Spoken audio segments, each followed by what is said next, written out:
Hello, this is Kazushi Kishi from Japan.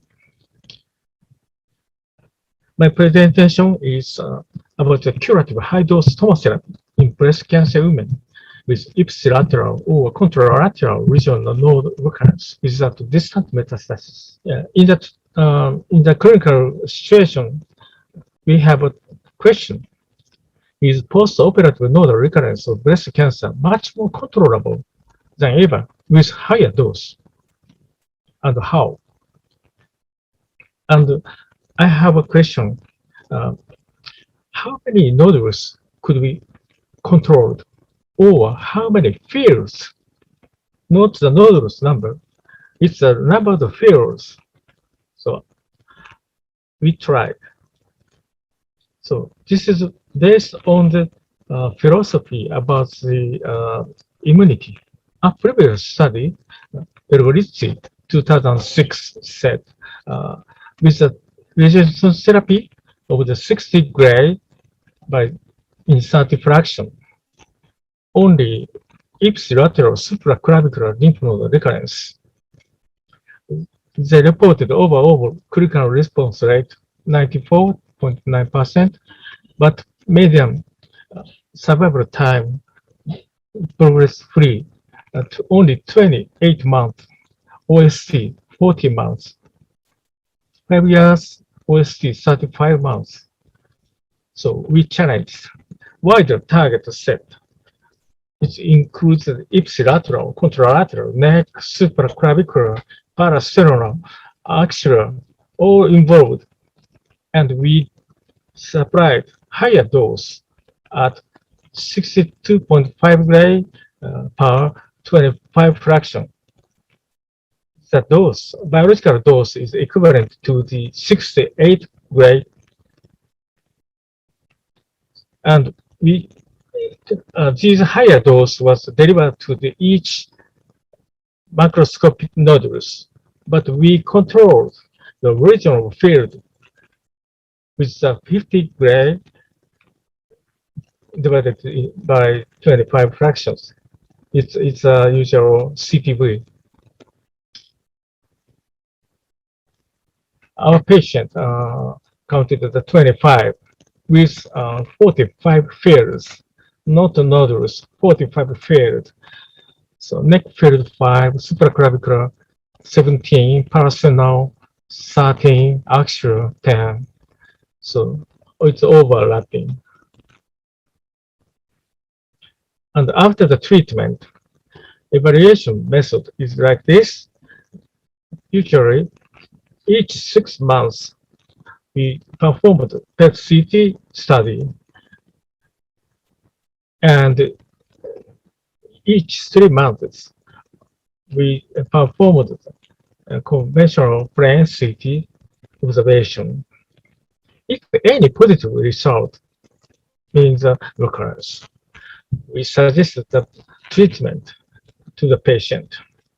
If no recurrence for 5 years, discuss with the patient, but this is not under still under 4 years. So this is the sample. This patient has 2 or more nodules, and the regional field is here. And axial, supraclavicular, infra were treated like this. And as a patient, this is parasternal nodules, and this is a very big nodule. And we treated as one field. This patient 1, 2, 3 field like this. Oh, and 3 months later, this is the first PET-CT. It shows no evidence of the PET positive lesions. This is 9 months after radiation.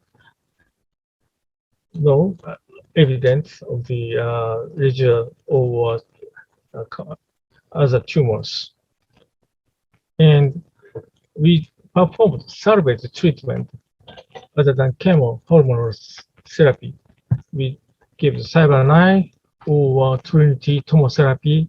Trinity means 1 higher dose to the brain target, but middle dose to the whole brain target and less than 10 gray dose to the hippocampus.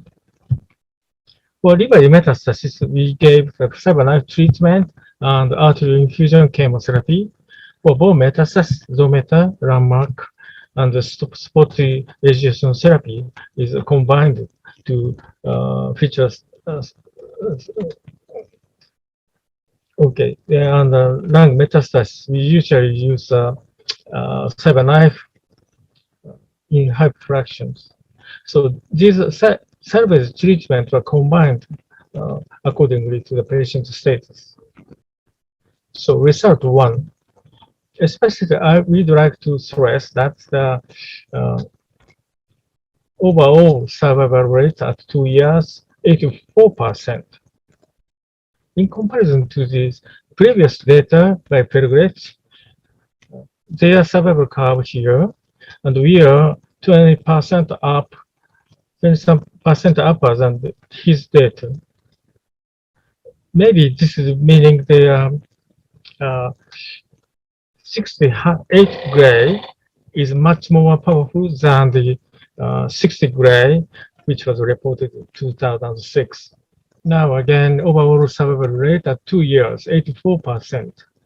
And the cause of death in the 4 patient, CNS, liver, lethal respiratory failure, pruritus carcinomatosa, and only 4 patients there are overlapping cause.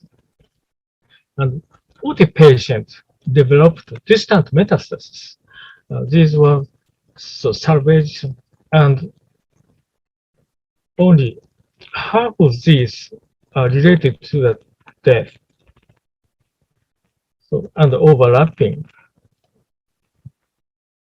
So our challenge with higher dose and field concept in lymph node metastasis seems being currently successful. This result may suggest to control distant metastasis will become much more important than ever. We, based on our understanding of the immunology, and I believe this would be a key for the future. Additionally, proton therapy will easily deliver the higher dose. So with the proton therapy, much better dose result will be expected. Thank you so much, and I hope seeing you soon.